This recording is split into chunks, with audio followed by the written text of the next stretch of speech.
책으로 세상을 바라보고 책으로 삶을 살찌우는 시간 TV 책방 북소리. 안녕하세요. 북마스터 황진아입니다. 네, 안녕하세요. 북마스터 이창현입니다. 국민대학교 언론정보학부 교수입니다. 책 만드는 사람 안희곤입니다. 이 워치독과 랩독이라는 말이요. 요 네. 몇 년간 우리 언론을 얘기할 때 꼭 빠지지 않고 나왔잖아요. 그렇죠.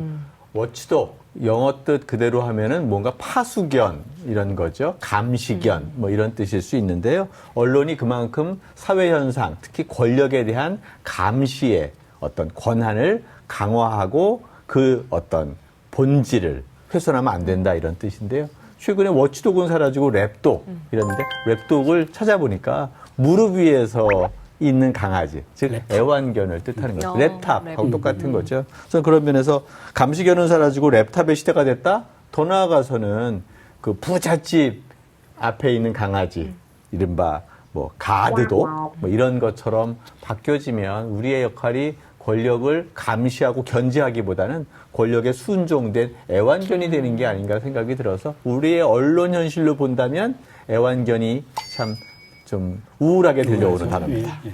그렇죠. 그래도 우리가 결국 바라는 언론의 모습은 워치독이죠. 네.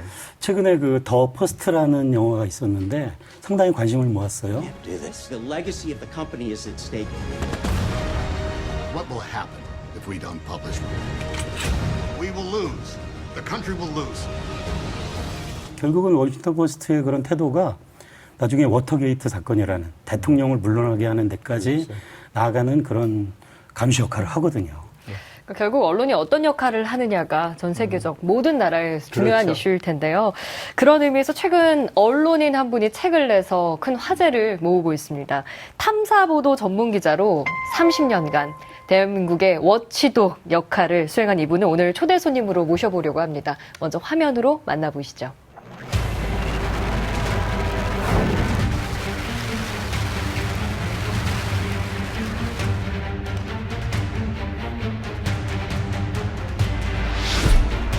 한국전쟁 때 수많은 민간인이 희생됐습니다.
우리가 아는 굵직한 사건들이 계속 나와서 다들 깜짝 놀라셨을 텐데 그렇죠. 어떤 분일지 궁금하실 겁니다.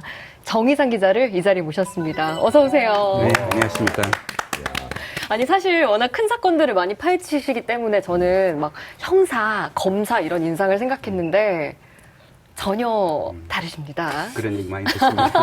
약간 형사 분위기도 있지 않아요? 아니 근데 사람들이 인상과 글이 좀 다르다 이런 얘기 하지 않아요? 예, 제보자들이 가끔 찾아오셔서 네. 만났을 때는 아이고 이 문제를 제보할 때는 굉장히 강하고 딱딱하고 날카로운 기자인 줄 알았는데 얼굴을 보니까 그렇게 순박하게 생겼다 그러면서 글하고 얼굴과 다르다 이런 얘기를 많이 하십니다. 맞습니다. 네. 아. 이 순박하게 생겼다는 게 참 편안하다 이런 네, 느낌인데요. 맞아요. 글은 상당히 아주 날카로운데요.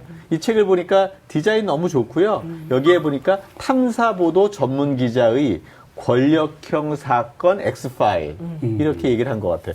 요 소제목에 이 책에 모든 게 들어있는 게 아닌가 싶어요. 그러니까 사실 기자들은 많지만 매일매일 나오는 일간지 기자에서 탐사보도가 쉽지 않습니다.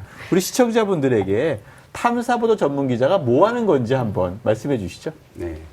언론에서 지금 현재 이제 탐사보도라고 해서 그 영역이 21세기 들어서는 많이 이제 회자되고 있습니다만, 네. 사실 제가 나름대로 한 30여 년간 탐사의 영역에 있었다는 기자로서 저 나름대로 정립하는 거는, 정의는 그렇습니다. 그러니까 그 우리 사회에서 공동체에서 거학 세력이 부조리한 부분들을 자행을 하면서 여러 가지 그 진실을 은폐하고 감추고 그러면서 우리 공동체의 선에 방해가 되는 그런 악영향을 끼치는 일들이 비일비재하지 않습니까? 네. 숨겨져 있는 것들. 그거를 들춰내서 추적해서 취재해서 볕에 쪼여서 사회 공동체의 선한 발전에 기여하는 그런 아젠다 세팅을 하는, 의제 설정을 하는 그런 기능을 하는 기자가 탐사보도 기자가 아닌가, 저는 그렇게 정립을 하고 있습니다. 네. 그 책을 첫머리에 보면은 김훈 작가님의 그 추천사가 실려 있어요. 네.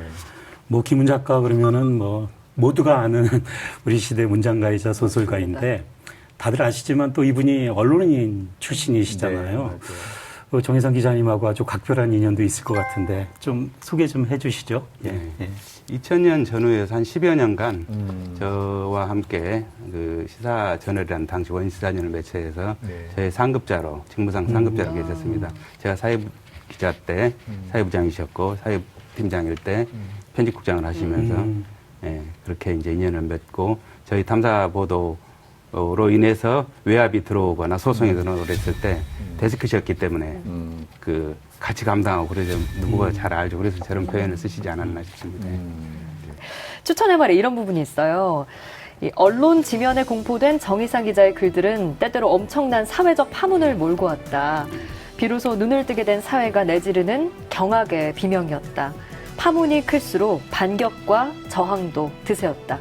정희상 기자와 함께 그 반격을 감당해왔던 일은 힘겹고 또 외로웠으나 그와 내가 속한 세상이 조금씩 진화하고 있다는 확신은 즐거웠다. 굉장한 동감을. 네, 정희상 기자가 한 일을 과찬. 그대로 담아주신 것 같아요. 과찬이신. 사실 요즘에는 뭐 네이버 같은 그 인터넷망을 통해서 거의 똑같은 기사가 수십 개 또는 수백 개 정도 반복되는 네. 그런 상황인 것 같아요. 그런데 정말 언론은 그렇게 수십 개 반복되는 그런 기사가 아니라 아무도 쓰지 않는 그런 것들을 탐사 보도를 통해서 발굴하고 사회적 의제를 설정하는 게 그 역할이 아닌가 생각이 드는데요. 한국 전쟁의 민간인 학살 사건, 이게 이제 인민군에 의한 학살이 아니라 우리 군인에 의한 학살이었기 때문에 문제가 되는 건데, 이런 것들을 취재하고 기사화돼서 김영삼 정부 때 특별위원회가 국무총리 산하에 만들어지고 그래가지고 특별법이 돼서 많이 보상을 받았죠. 이렇게 사회 변화를 이렇게 만들어내면 상당히 보람이 있을 것 같다라는 생각이 들어요. 어떠셨어요? 탐사 보도를 해온 기자로서는 제 할 일을 했다라는 나름의 자부심을 이제 갖게 되긴 하죠. 근데 사실 근데 그런 문제들이 근본적인 해결로 나가지 않고 예, 부분적으로 그친다. 그게 이제 방금 말씀하신 게 거창, 산청, 함양 네. 민간인 학살 사건이었거든요. 네, 예. 근데 유사한 사건이 전국에 굉장히 많았지 않습니까? 네, 네. 물론 그전에 우리가 역사에서 알았던 것은 유일하게 거창 사건, 네. 소위 말하는 거창 양민 학살 사건만 네. 그 한국전쟁 전후 시기에 우리 군경이 저질렀던 부끄러운 역사인 것처럼 네네. 예, 알고 있었습니다만 그것을 이제 바꿔내는데 제가 탐사 취재를 해서 산청 함양 지역도 똑같이 그 부대가 그 전날 한 800여 명을 학살했고 네. 이제 행군을 해서 넘어가서 그 다음 날 거창군 신원면에서 1951년 2월이죠. 약 한 715명을 신원면면에 학살하면서 신원면 학살 사건은 그때 이성만지부터 굉장히 크게 알려졌어요.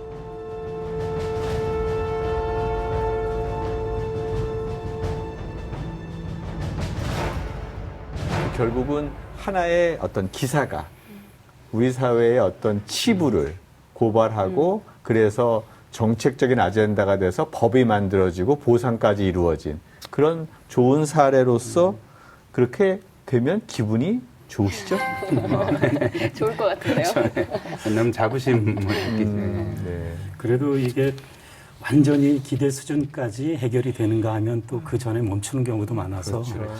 근데 거기까지 가는 것만 해도 이 상당한 기간 동안에 집요하게 팩트의 전모를 드러내지 않는다면 가기도 힘든 거죠. 그럼요. 아까 우리 화면 봤을 때 나오는 얘기가 김은중이 사건이 그렇잖아요.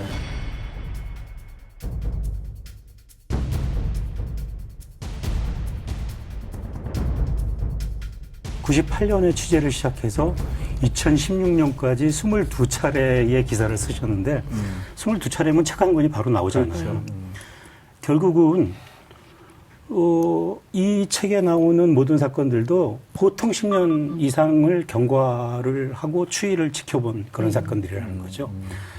그 정도로 집요하게 취재를 해야지만 하나의 팩트의 전모가 드러난다는 건데 사실은 중간에 포기하지 않는 그걸 다 드러내기까지 밀고 나오는 그런 능력 내지는 집요함은 어디서 나오는 걸까요? 예, 아무래도 취재를 하다 보면 그 취재 상대가 네. 권력기관, 이제 김은중이 사건 같은 국방부였죠. 네. 국방부란지 군 수사기관, 네. 또 군 법무조직, 군 헌병대 이쪽이 부조리하고 특히 이제 그 너무 이렇게 상식에 어긋나서 유족에게 고통을 가하고 군인 가족이었잖아요. 김척 장군 아버지가 네. 삼성 장군이었는데도 이렇게 군을 망친다고 그러면서 이렇게 공격을 해야 되는 걸 보면서 굉장히 분노가 일죠. 제3자로서 기자지만 관찰자고 기록자로서 취재를 하다 보면 이게 그 분노를 이제 보통 정의로운 분노라고 언론학계에서는 얘기를 하는 것 같습니다만 그것이 자양분이 되는 것 같아요. 그리고 무엇보다도 거기에는 저의 의지나 집념도 있겠습니다만 그걸 불태우는 가장 큰 동력은 바로 김척 장군 같은 그러니까 군 장성, 고급 장성을 지낸 분도 자기 아들이 군대 가서 의문사를 당해서 그분은 정말 단밥과 단잠을 빼앗기고 20년째 이렇게 하고 있습니다. 그 전쟁을 하고 있습니다. 아버지의 전쟁이죠. 근데 과거의 옛 전우들이 그 군대 안에서 수사를 잘못하고 또 이렇게 덮어버렸던 이 부분에 대해서 인정하기 싫어서 만약 그걸 인정하면 이렇게 군이 다른 부분이 다친다라는 그런 피의식 때문에 옛 전후의 가족, 군인 가족들의 그 명예도 짓밟아버리고 저런 식으로 20년간 싸우도록 놓아두는 온전시키는 그 구조에 대한 분노 이런 게 큰 그 관심을 끊을 수 없는 자양분이 됐던 것 같습니다. 네. 분노가 그 정의가. 집요함의 정의가 피해자에 대한 자양분이었네요. 공감도 있으신 것 같아요. 맞습니다. 그래서 그런가 우리 정의상 기자님은 별명이 진짜 많아요. 불독 기자, 들깨 기자, 빙의 기자 이런 별명들이 있는데 이거 무슨 뜻이에요? 좀 설명도 해주시고 좋으신지도 궁금하네요. 그러니까 이제 김은중이 사건도 그렇습니다. 한 20년 추적했었고 한국전쟁 민간인 학살도 약 한 뭐 거의 그것도 1989년부터 지금도 이제 제가 다루는 주제고 그러니까 뭐 거의 뭐 30년 가까이. 네. 그리고 다른 사건들도 이제 보통 작게는 수년에서 길게는 십수년씩 오랫동안 취재를 하다 보니까 주변에서 그러니까 우리 그 언론사 시사인 조직 안에서 선후배들이 붙여준 그 응원 지지하는 이름이죠. 그래서 그런 뭐 불독 기자 또 빙의 기자는 그 억울한 원원들 한국전쟁이라든지 김은중이 같은 경우 억울한 죽음이 이제 그 원원들이 저승으로 가지 못하고 빙의가 돼서 저희가 움직인다는 그런 그런 뜻으로 좀 즐거운 표현보다는 좀 무서운 표현입니다. 그런 별명을 붙여주더군요. 현실이 영화보다, 현실이 드라마보다 더 재밌다라는 말을 하는데 저는 읽으면서 사실 약간 죄책감을 느꼈어요. 팩트를 아주 엄정하게 다루는 책인데 재미있는 거예요. 무슨 뜻인지 알 것 좀 같아요. 죄책감이 느껴져요. 소설 읽듯이 막 넘어가는데. 이렇게 슬슬 넘어가다니 싶었어요. 예. 근데 그 책을 읽고 나서 생각을 해보니까 팩트를 표면의 팩트가 아니고 어떤 팩트라도 깊이 들어가면은 결국 드라마틱하고 입체적이 된다. 거기서 재미가 오는 게 아닌가라는 생각이 들고요. 네. 그래서 아주 잘 읽었습니다. 독자들한테도 아주 권하고 싶고요. 네. 진짜 기자로 글을 쓰는 거랑 참 이렇게 책으로 엮어내는 건 좀 다른 글쓰기일 것 같아요. 힘드시진 않았는지. 예.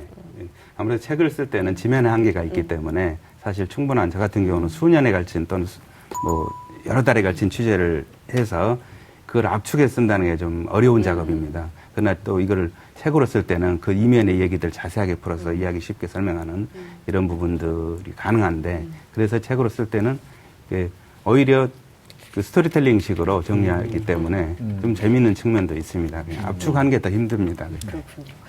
이 책에는 5가지 사건이 담겨 있는데 모두 다 직접 취재를 하신 내용들이라 사건들이 굉장히 굵직굵직한데 먼저 김학의 전 법무부 차관의 별장 성폭행 의혹 사건이 있었고요. 또 유신 정권의 김영욱 암살 의혹, 그리고 제이유 사기 사건, 조이팔 금융 다단계 사기 사건, 마지막으로는 나경원 의원의 호화 피부 클리닉 의혹까지 있었어요. 이 책에 나온 이 사건들의 취재기를 하나하나 좀 들여다보도록 할 텐데요. 가장 먼저 나오는 게 김학의 전 차관의 별장 성폭행 의혹 사건입니다.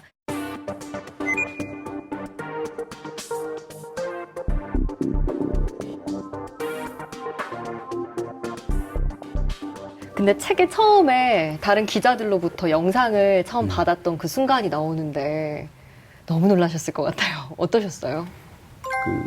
일단은 이거 김학의 씨 맞네 라는 거 이제 바로 이제 터져 나오는 스스로 이제 터져 나오는 현상이었고, 근데 이제 그때 당시에 이미 그거 아니라고 검찰은 덮었지 않습니까? 그래서 그게 사실이라는 것을 주장을 하는 게 그게 이제 맞다라고 생각을 했지만은, 그보다도 그 과정에서 피해를 입었던 여성들이 한 30명 가까이 됐습니다. 네. 그렇죠. 이제 그분들을 하나하나 접촉을 해봐야겠다라는 이제 그런 결심을 하고, 그 도움이 되는 취재 라인들을 통해서, 선을 통해서 그분들 접촉 가능한 분들을 직접 만나거나 이제 전화 연락을 하거나 해서 취재를 시작했었죠. 그래서 예, 그게 이제 사실이라는 거. 김학의 전 차관 뿐만이 아니고 우리 사회 권력층들 중에 상당수 정부기관에 있는 사람들, 그다음에 재벌 2세들이라든지 뭐 여러 중앙부처의 국장급 관부들이라든지 뭐 국정원도 있고 뭐 또 감사원도 있고 그랬습니다. 이제 그래서 알게 됐죠. 예, 근데 그걸 다 덮는 거를 이제 보면서 이건 언젠가는 이건 문제가 되겠다 싶어서 취재를 하고 보도를 했습니다. 그때 당시. 그래서 참 답답하셨던 것 같아요. 책에 이렇게 표현하셨더라고요. 읽어보면 만시지탄 김학의 성폭력 의혹 사건을 6년 전부터 추적해온 나는 때가 늦었음을 한탄하지 않을 수 없다. 문재인 정부가 그렇게 외쳤던 적폐청산과 과거사 정리에 왜 김학의 사건은 포함되지 않았던가. 사실 이렇게 얘기를 하셔서 사실 신병 확보하는데도 십수년이 걸린 거 아니겠습니까? 그런 셈이죠. 그렇죠. 그러면서 좀 아쉬움이 많이 남는 것 같다라는 생각이 같습니다. 이 사건이 그 이름이 별장 성접대 사건이잖아요. 네. 흔히 이제 세간에서 네. 붙인 이름이요. 네. 결국은 이 본질의 이 사건의 성격을 보면 성접대라는 것. 뭐 처음에는 특수강간죄와 뇌물죄 두 가지를 의혹의 초점으로 이제 삼아서 수사가 시작이 됐는데, 특수강간죄는 여러 가지 이유로 뒤로 미뤄지거나 이제 그거는 뭐 포기가 되고 결국 뇌물죄로 지금 뭐 재판이 진행되고 있는 상황인데, 그런 점에서는 저도 기자님처럼 뭐 보는 사람 입장에서도 굉장히 아쉽다고 생각이 되는데, 과연 이 사건의 본질은 뭔가라고 어떻게 보시는지를 한번 여쭤보고 싶습니다. 그 문제에서 박근혜 전 대통령이 여성임에도 불구하고 여성이 있기 때문에 피해자들이 살려달라고 박 대통령 탄원까지 보내고 그랬는데도 박 대통령 말씀이 뭐였나. 그때 본인은 김학의죠. 본인이 아니라는데요. 이러면서 덮어버린 거 아닙니까?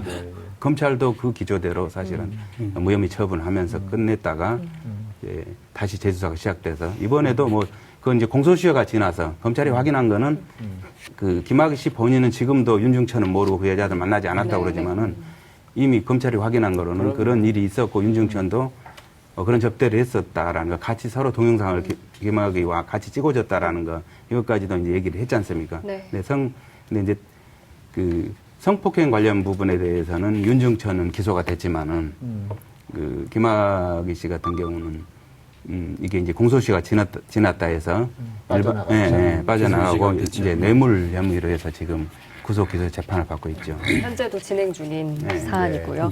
다음으로 또 눈에 띄는 사건이요. 2006년에 있는 주수도의 제이유 그룹 사기 사건이에요.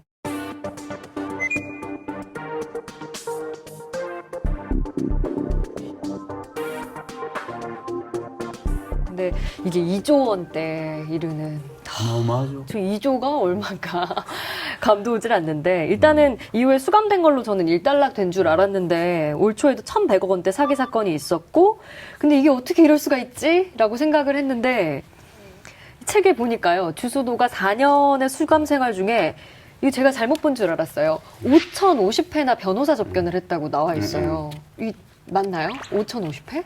예, 그거는 법무부 집계니까 검찰이 그건 발표가 맞겠죠. 그거는 우리나라에 이제 재벌이라든지 재래기가들 같은 경우 사실 그 말법 네. 얘기 상대가 필요하니까 공식적으로 법적으로는 변호사가 와서 변호사 면회는 특별 면회 할 수가 있지 않습니까? 그렇기 때문에 집사 변호사라 해서 월급을 받으면서 그게 드나들면서 교도소에서 종일 얘기해주는 변호사인데 주수도 씨는 12년형을 받아 장기수로서 살고 있는 와중에도 계속 집사 변호사를 활용을 해서 옥중 다단계 사기 경영도 계속했고 그다음에 알려진 바는 검찰 조사에 의하면 그중에 여성 변호사하고 혼인신고까지 하고서 사기를 계속했다는 거 아닙니까? 그렇기 때문에 정말 어떻게 보면 정말 신출 귀몰, 감옥에 갇혀 있어도 신출 귀몰하는 그런 계기죠. 그게 우리 법이 그걸 잡아내지 못하고 있었다는 거예요, 구조적으로. 신출 규모이면 인간의 능력으로는 저희 체크를 할 수 없는 거라고 아실 수 있는데 사실은 검찰, 법무부의 직원들이 다 아는 거거든요. 그거 눈 주면 안 되고 법적으로 그렇게 많은 예컨대 감옥을 오피스텔로 활용하고 있는 거 아닙니까?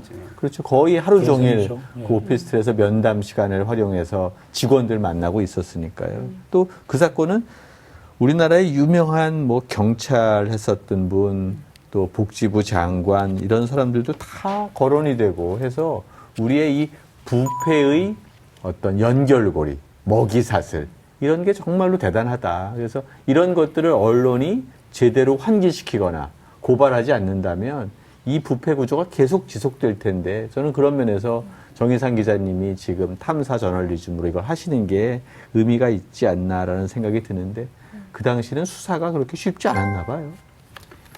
그렇죠. 그때 당시에 그러니까 이 조이팔 사건도 그렇고 그러니까 그 전에 주소도 사건이죠. 사실 당군일의 최대 사기라는 사건인데. 네, 수식어를 그 연거푸 갈아치운 거죠. 주수돈 2조 때, 그다음에 조이팔 이후에 4조 때로 이제 얘기되니까. 근데 항상 거기에는 권력층, 사회 유명 인사, 그리고 저기 검경 수사를 해야 될 검경 수사 라인의 실무 관계자들이 또는 간부들이 유착이 돼 있어요. 그렇기 때문에 그런 범죄를 마음껏 활보를 하면서 이렇게 저지를 수 있는 거죠.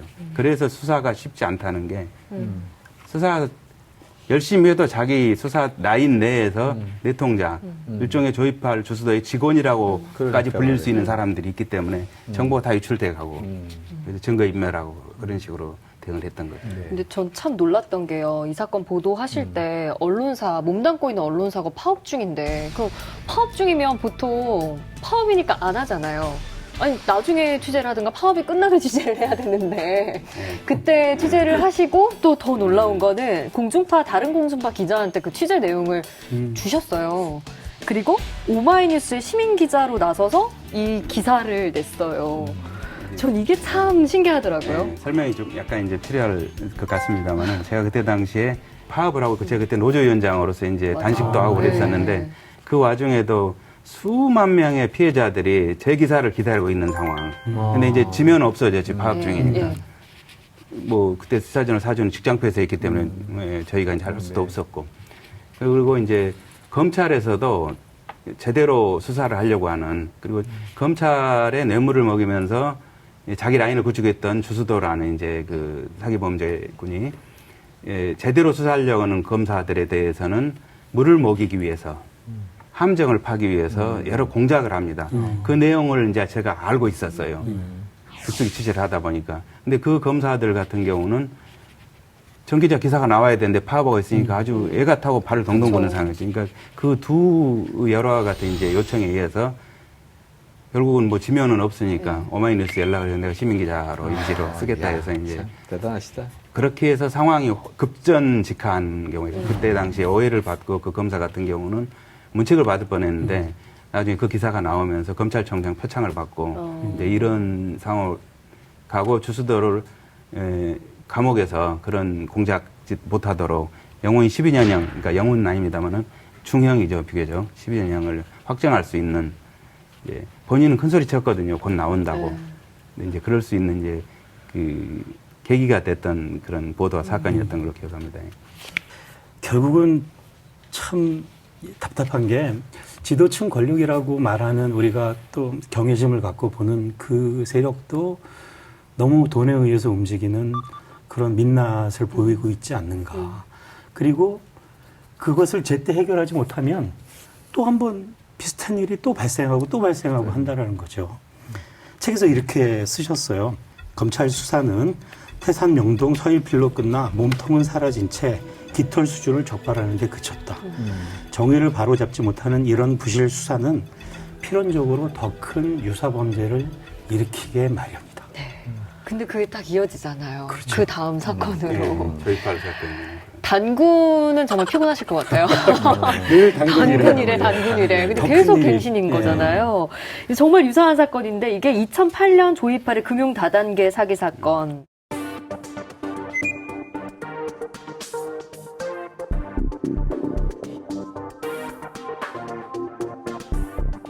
근데 사실은 저는 이 책에서 이 부분이 가장 추리 소설처럼 읽혔다 싶은데요. 왜냐하면 사건 시작할 때 처음에 한 섬의 양식업자 얘기로 시작을 하잖아요.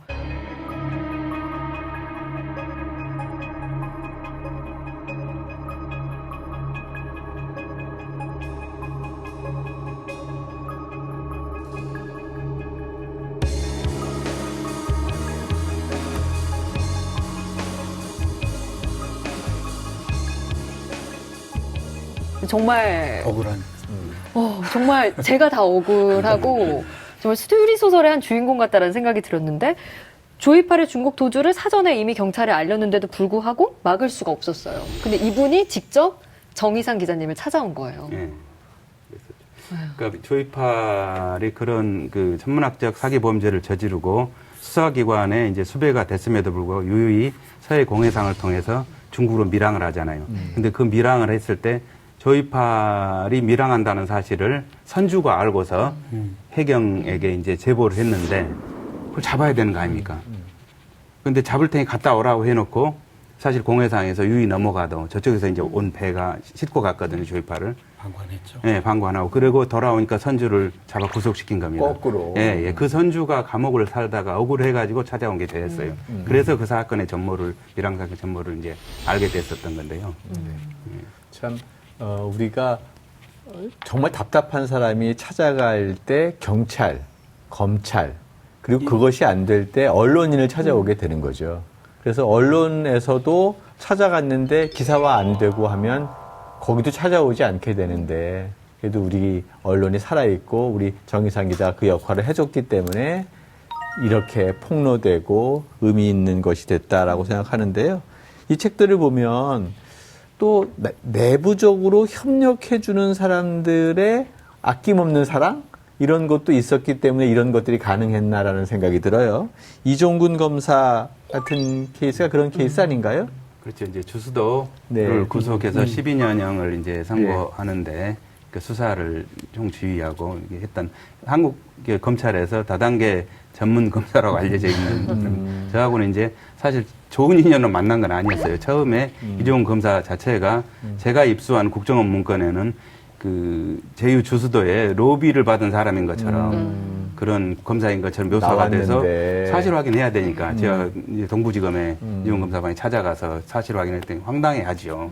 그러면서 이제 그때 경계를 하고 그랬는데 알고 보니까 함정을 팠던 거예요, 주수도가. 그러니까 자기를 잡아서 구속시킬 만한, 처벌할 만한, 이 사업을 막을 만한, 사기를 막을 만한 올고등 검사들에 대해서는 그런 식으로 문건을 가짜를 써서 흘려서 예, 이렇게 음집을 내서 막으려고 그랬는데 저희한테 안 통했던 거죠. 그 뒤부터 이종훈 검사하고 뭐 의형제를 맺듯이 해서 주수도는 반드시 잡아야 된다 해서 구속시키고 이렇게 12년형 중형을 때렸는데 이제 두 사람이 사실 했다고 이종훈 검사도 그러고 저도 그러고 뭐 서로 그렇습니다. 앞으로 좀 형제를 좀 많이 만드셔서 검찰에도 한 10분, 경찰에도 한 10분쯤 만들면 엑스파일이 늘어나지 않을까 생각합니다. 사회적 거학을 척결하기 위해서 공익의 대변자로서 있는 조직이 검경수사 그럼요. 아닙니까? 근데 네. 사실 거기서 알아서 해야 될 일들인데요. 맞습니다. 그러면서도 또 이 조이팔 같은 경우에는 MB 정권에서는 나를 절대로 못 잡는다고 호언을 하면서 다녔다는 말을 들었는데 실제로 그 중국에서 이제 밀항 성공한 이후에 중국에서 이제 숨어 다닐 때 아주 확실한 제보가 들어와서 그 결국은 그 휘하의 수하 2명을 잡았잖아요. 근데 한국에서 그 중국 공안한테 자료를 보낼 때 조이팔 사진은 빼놓고 수화 사진들은 보내고 그래서 그렇게 잡았고 현장에서 조이팔로 의심되는 사람은 놓쳤다는 이야기도 이제 책에 나오는데요. 도대체 조이팔의 사건의 그 피해자가 얼마나 많습니까? 왜 그걸 뻔히 알면서도 못 잡거나 방관하거나 하는 이런 구조는 어떻게 가능한 건지 그게 사실인지도 사실 믿기가 좀 어려웠어요. 그래서 단순하게 수많은 서민 피해자들이 있는 사기 사건이 아니고 권력형 사기 사건이라고 권력이다. 근데 우리 정 기자님 이렇게 취재하신 내용이요. 실제로 영화로도 만들어지기도 했잖아요. 2016년에 마스터. 맞습니다. 강동원, 마스터. 이병헌 배우 나왔던 그 영화 한 700만 넘게 들었었는데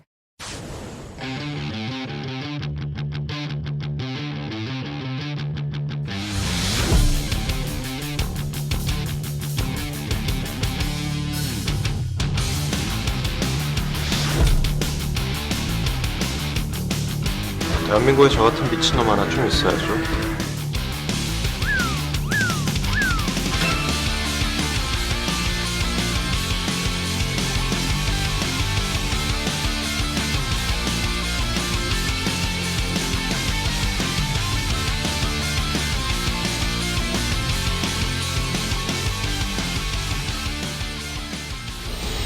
당시 영화 이제 뒷얘기가 있는데 영화 제작 전에 그 담당 프로듀서가 저를 이제 감독이 찾아왔습니다. 그래서 연기자를 이렇게 주인공으로 모델로 영화를 만들려고 한다 해서 이제 여러 가지 지원을 했죠.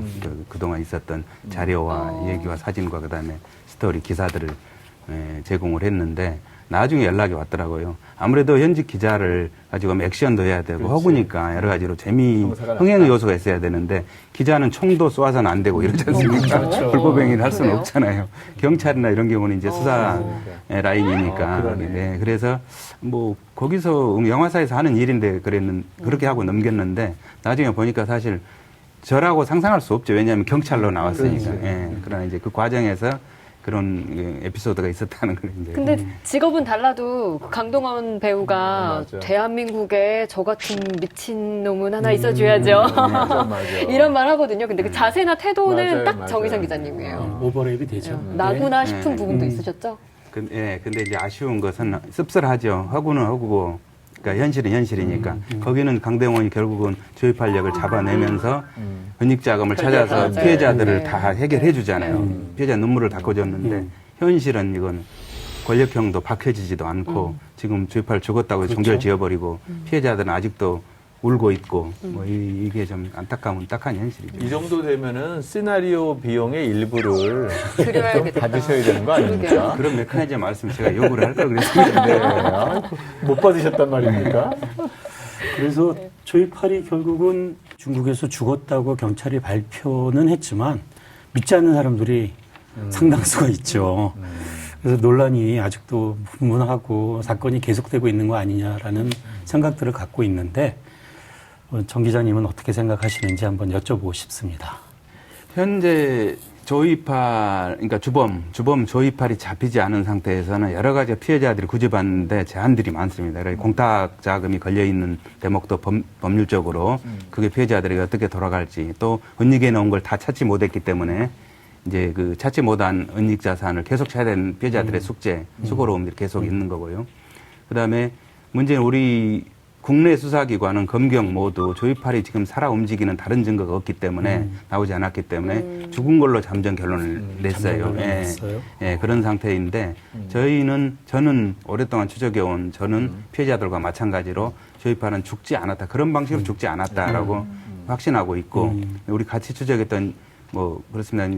이종훈 검사도 마찬가지고 그다음에 표창원 프로파일러 출신 표창원 지금 민주당 의원입니다만은 네. 그분도 지금 우리 셋은 사적으로 이렇게 얘기를 할 때 조이팔은 죽지 않았지라는데 공감을 하고 있습니다. 예. 그래서 말씀하신 대로 표창원 의원이 책에다가 또 그런 말씀을 쓰셨어요. 제가 그 부분 읽어보면 이 사건이 끝이 가까워 보이지만 끝날 때까지 끝난 게 아니다라는 의미심장한 말을 썼는데 전 그런 생각이 들더라고요. 좀 무서운 말이지만 조이팔이 잡혀도 큰일이겠다. 그 후속으로 드러날 모든 그 흑막들이 또 어마어마하게 드러날 거고 결국은 또 정의상 기자님이 엄청나게 땀나게 그거를 또 취재를 해야 될 텐데. 근데 그 의견들이 이 편의 마지막에 정의상 기자님의 글로도 남아있더라고요. 예. 저는 이 부분이 인상적이었는데 마치 현실을 반영해 씁쓸함을 안긴 영화처럼 아직 조이팔은 타지 어딘가에서 사치를 누리며 살고 있을 것이다. 모두가 조이팔을 죽었다고 말할 때 나는 아직 살아있는 진 회장처럼 조이팔이 계속 해외에 살아있다고 믿고 있다. 그리고 나는 여전히 조이팔 생사 확인과 색출 작업을 하고 있다. 라는 구절이었는데 저는 다른 무엇보다 참 이 기자 정신? 그렇죠. 아까는 말씀드렸던 그 불도, 뭐 빙의 기자, 여러 가지 그 별명이 들깨. 왜 생겼는지 그 집요함. 정말 집요함. 예, 알 수밖에 없다라는 생각이 들더라고요. 근데 이런 기사를 그렇게 막 10년 이상 취재하다 보면 그 관련자들이 인정 안 하는 거는 두 번째 문제고 거꾸로 외압을 행사를 하고 취재 자체를 더 이상 지속하지 못하게끔 하는 방해가 들어올 것 같은데 그런 일이 좀 있으셨던가요? 그렇죠. 대부분의 사건이 그러니까 권력자들의 부조리와 그렇죠. 비리를 예, 고발하는 내용이 포함되기 때문에 그 이해관계자들은 현재 권력을 갖고 있는 사람들이잖아요. 또는 그런 기관들이고 그런 경우에는 이제 가진 방법을 동원하는데 과거 같은 경우는 1990년대까지는 기무사 그렇죠. 안기부 당시 거기에서 이제 직접적인 위협을 했고 지금 같은 경우는 직접적인 위협을 그렇게 하지는 않고 이제 소송을 합니다. 그것도 거액 민사 소송을 그 뭐 적게는 수억, 많게는 수십억, 저는 천억까지도 이제 소위 말하는 천억 민사 소송을 그 제소를 당해본 적도 있는데요. 네, 그게 사실 그렇게 그들이 이렇게 거액의 민사 소송을 한 이유는 자기네 억울하다거나 이길 거라거나 그게 아니고 우선 이걸 막아야겠다. 확산되는 걸 막아야겠다. 왜? 저걸 다른 언론에서 받아서 쓰면 소송당했대. 우리도 당할 수 있어. 위축감을 주잖아요. 그리고 또 저 같은 경우는 추적을 하다가도 재판 대응을 해야 되니까. 예, 시간도 민사 없이. 대응을 해야 되니까 예, 실질적인 오히려 기사보다 그게 더 많아요. 공력 써야 될 준비 서명이라든지 우리 변호사와 함께. 그 과정에서 발이 묶입니다. 이제 그런 것들을 노리는 거죠. 그래서 더 이상 못하게 하는, 그래서 망각시키는 이게 목적이기 때문에 그래서 이제 그 부분에 대한 분노들이 또 되돌아와서는 전 더 생기기 때문에 끝까지 파야겠다. 그게 뭐 이런 생각을 영어로 하는 거죠. 칠링 이펙트고 그렇게 해서 그 행동을 못하게 하는 그런 효과를 네. 위축 효과를 위축 가져오는 효과가 거죠. 있고 네. 그 경우에 따른 내부 제보자가 있는 경우 그 양심적 내부 고발 뭐 이런 게 있는 경우 기관 같은 경우는 싫어하지 않습니까? 네.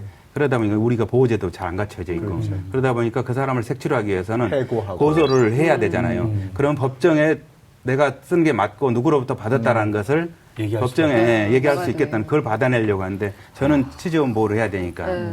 힘든. 근데 그런 경우, 그러면 이제 불리한 것은 아니고 그런 경우 언론의 특수성을, 진정성을 이제 그렇죠. 재판부가 대체로 인정해 주죠. 인정하고 해주죠. 그럼 반대로 회유를 받으신 적은 없었어요? 막 이거 줄게, 이런 거 해줄게, 뭐 이런 거 받으면 사실 좀 흔들릴 것 같기도 하고 근데 이제 그런데요. 흔들리기에는 너무 어이없는 회의들이라. 어떤 게 있었어요? 예를 들어서 그 이완영 재산 찾기 하는 증손자 이윤영 씨 같은 경우는 그걸 보도되면 자기한테는 치명적 타격이기 때문에 그때 이미 수십억씩 찾아내고 그 승소하고 있었거든요. 몰래 소송하는.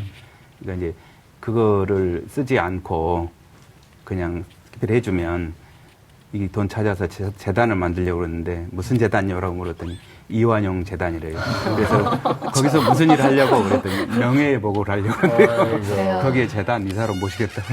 야, 에피소드지만은 뭐 그런 경우도 참 웃지 못할 경우도 있었고요. 예. 주수도 같은 경우는 뭐 강화도에 자기 개발하려고 온천지대가 있는데 그 근처에 땅들이 있는데 그거를 헐값에 줄 테니까 뭐 그런 방식으로 사실 이제 그 제안을 한 거죠. 네. 쓰지 말아달라. 네. 뭐 예. 숨겨진 진실을 파헤치고 뭐 그 과정에서 권력이랑 싸우는 건 뭐 흔들리지 않으셨다 얘기를 했지만 되게 힘든 그런 고난이었을 것 같은데 이게 또 혼자서는 못하는 일이잖아요. 근데 참 책 읽으면서 제가 놀라웠던 게 중요한 도움을 주는 제보자들이 나오고 이분들과 연을 이어가는 게 참 흥미롭더라고요. 사실은 정보원 관리라는 게 사실은 경찰의 역할뿐만 아니라 언론 기자도 정보원 관리를 확실하게 해서 자기가 설령 법원에서 유죄 판결을 받을지라도 정보원을 안 밝히는 게 기자의 역할이잖아요. 근데 북파공작원의 마음을 얻는 부분이 있어요. 이럴 때 그 김영욱 암살 의혹 다룰 때 좀 술을 드셔야 하는 것 같아요. 소주를 뭐 4개월간 매주 그러니까. 사서 가셨다고 예. 그런 얘기가 있더라고요. 예, 그랬었죠. 근데 그 당사자가 예전에 이제 특수공작원으로 북파돼서 여기서 이제 중앙정보부에서 70년대 당시 교육된 특수공작원이었는데 북에 가서 여러 특수임무 수행하고 실미도 영화에 나오는 네. 그런 분들이었죠. 근데 이제 실력이 뛰어나니까 당시에 이제 그 김영욱 중앙정보부장이 이제 미국으로 가서 소위 말 망명해서 네. 박정부에 대해서 박정희 정권에 대해서 비판하고. 굉장히 비판을 하니까 눈엣 가시였잖아요.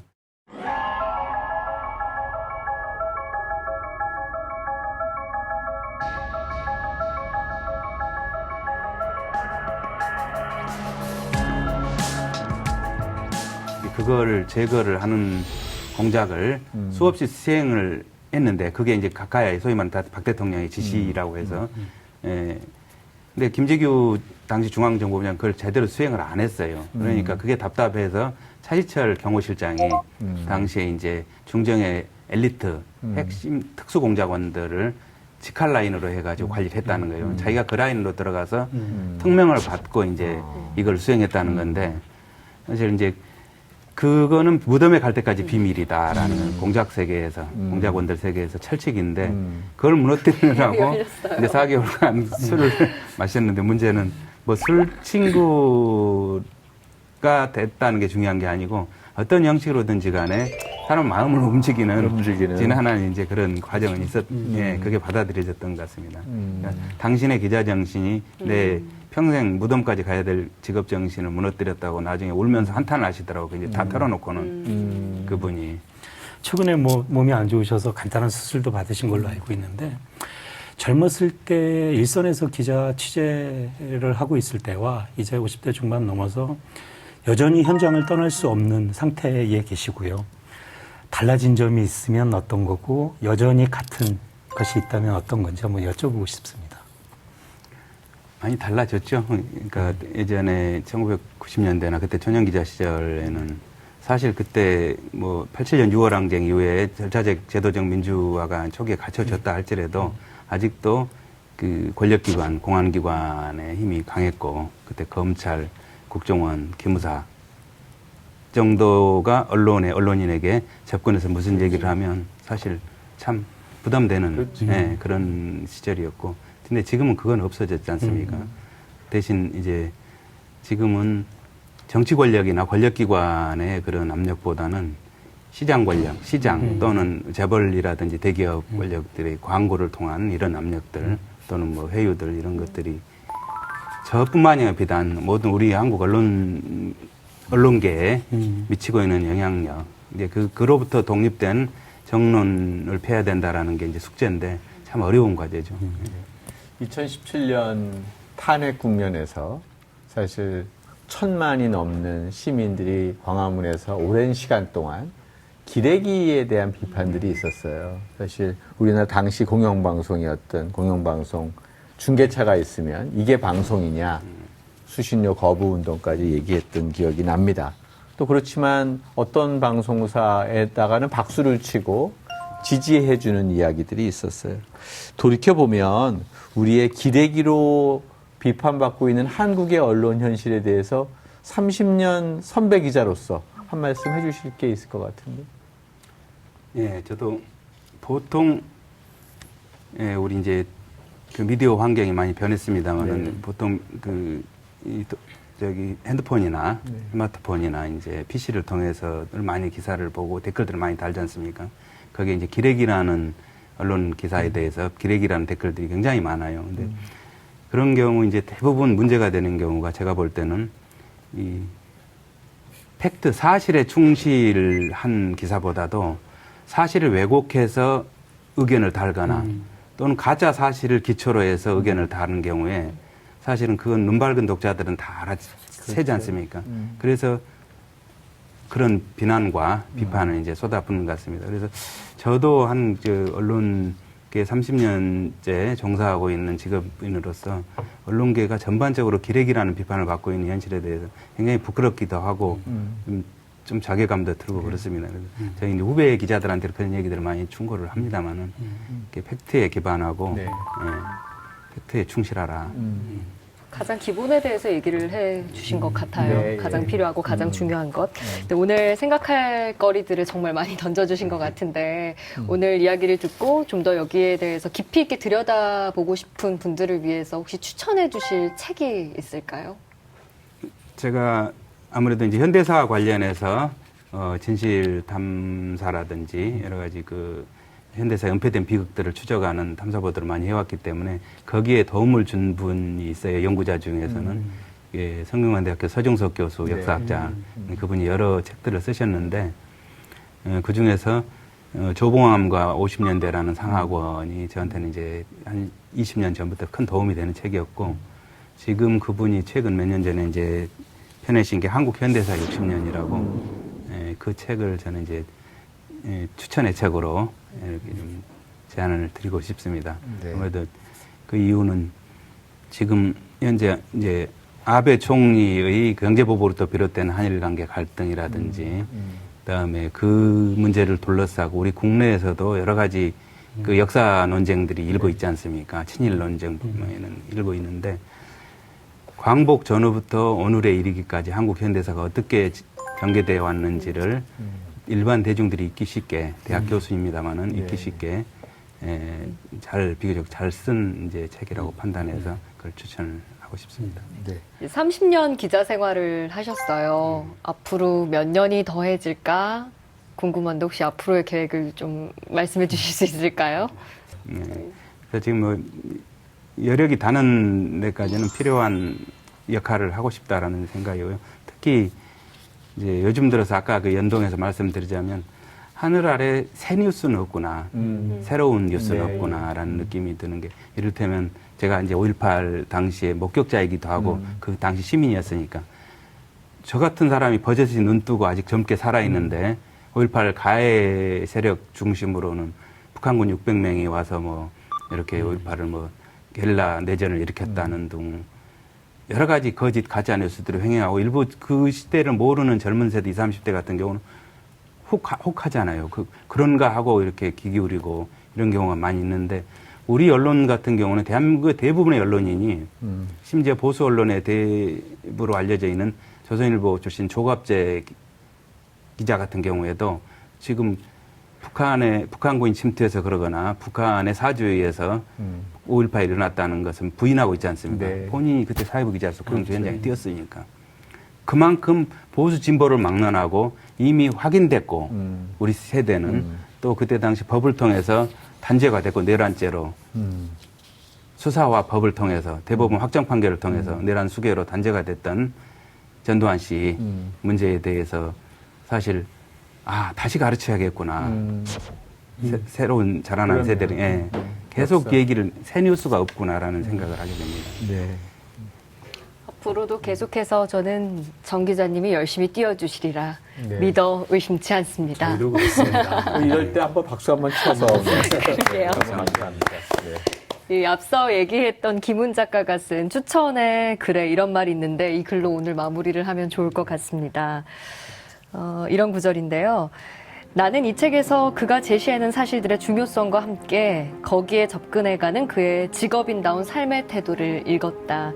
내가 기자로서 이루지 못한 많은 것들을 후배가 이뤄내는 것이 고맙고도 부끄러웠다. 그를 괴롭히고 적대하는 사람들도 사실로 돌아오기를 바란다. 이 바람은 가망이 없는 것처럼 보이지만 그것만이 화해의 길이고 진화의 길이다. 사실로 나아가는 험난한 길을 위해 그가 오래오래 머물러 있기를 바란다. 라는 말씀이었습니다. 자, 오늘 30년 탐사보도 전문 기자로서 팩트와 권력을 출간한 정의상 기자와 이렇게 이야기를 나눠봤고요. 지금도 중요한 사건 취재 중이실 것 같은데 이렇게 귀한 시간 내주셔서 고맙습니다. 네. 자, 다음으로 명사들이 감명 깊게 읽은 책을 직접 소개하는 코너죠. 릴레이 북이 준비되어 있습니다.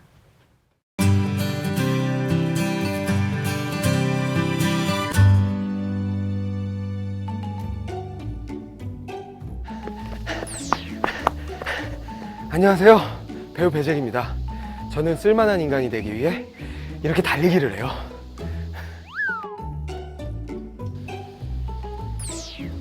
쓸만한 인간이 되기 위해 계절의 플레음을 맡고 있어요.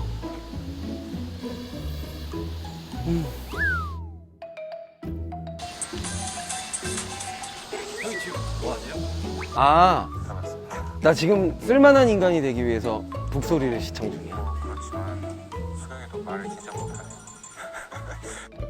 운 띄워주십시오, 배잭이. 예. 예. 배잭이라는 배우입니다. 잘 부탁드립니다. 제일 멋있진 못하겠지만 제일 매력 있는 배우가 되겠습니다. 기가 막힌 연기 보여드릴게요. 앞으로 저 많이 사랑해 주십시오. 감사합니다.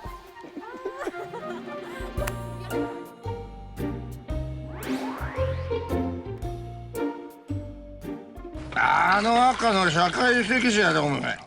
쏴요? 뭐 바주카포 같은 거요?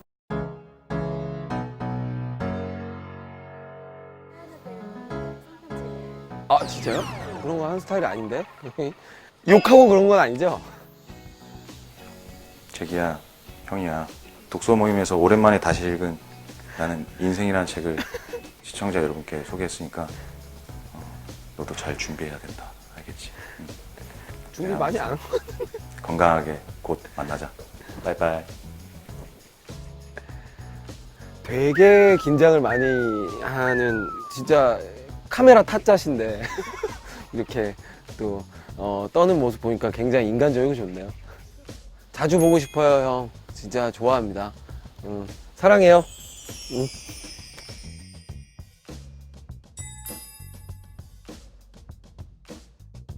아, 그게 솔직히 말하면은 술 먹고 쓴 거긴 한데요. 그게 어떤 지점에서 쓴 거냐면 나에 대한 어떤 이해도가 나는 많이 부족했구나 라는 생각이 들면서 내가 어떤 사람인지 고민해 봐야겠다 라는 생각을 하게 됐고, 나다운 모습은 무엇인가에 대한 고민을 하고 있는 상태죠. 평생 해야 될 것 같아요, 그 고민은. 네.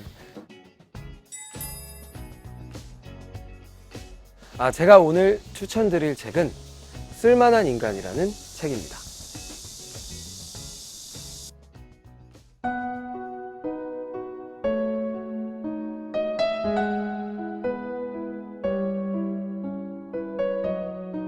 사실 그 친구가 작품에 대해서 노력하고 어떤 고민하고 이런 이야기들은 사실 아무리 친한 친구여도 느끼해서 말을 잘 안 하게 되잖아요. 그냥 하고 있어, 뭐 열심히 하고 있어. 그래서 얼마나 열심히 하는지는 잘 몰랐었죠. 근데 이제 그런 글들을 보고 좀 자극을 많이 받게 됐죠. 얘가 이 정도로까지 열심히 했었던 부분이 있었구나. 근데 나는 왜 그 정도를 안 했지? 하면서 이제 뭐 심리적인 자극도 받게 됐었고, 그러면서 되게 책으로서 저한테 띵작이 됐죠.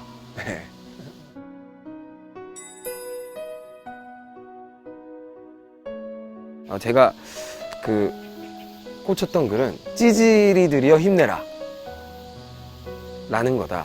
이 세상에 팔알은 찌질이 아닌가. 난 찌질이 아니니까 들을 필요 없다고 생각하는 당신이 찌질일 가능성이 농후하다 라는 말이 있어요. 그러니까 이게 그 작가의 의도가 어떤 건지 모르겠지만 들어야 된다고 생각하거든요. 경험이 쌓이고 어떤 이제 능력이 쌓이면 잘 듣지 못하게 되는 경우들이 생기더라고요. 저도 물론 이거 자기 반성일 수도 있지만 그런 것들이 자신의 어떤 발전을 방해하는 것 같아요. 그러니까 항상 내가 부족하다고 생각하고 찌질이라고 생각하고 사람들의 의견을 듣고 나의 나쁜 점을 고쳐가려고 노력하면 세상에 어떤 너무나 많은 발전들이 생길 것이고 꼰대들도 많이 사라질 것 같고 그래서 이 구절이 저는 제일 인상이 깊었습니다.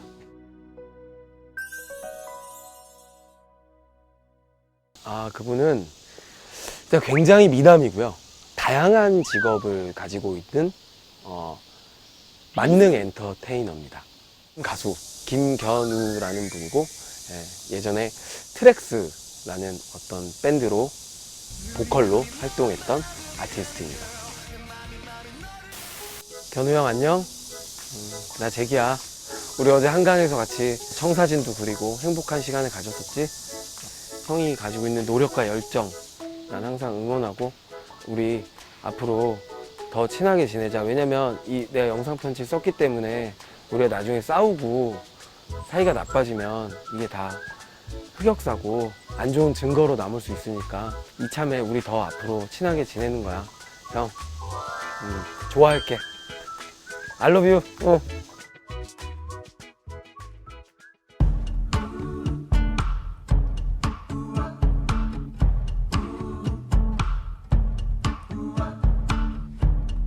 Thinking back in time when I had you to lose.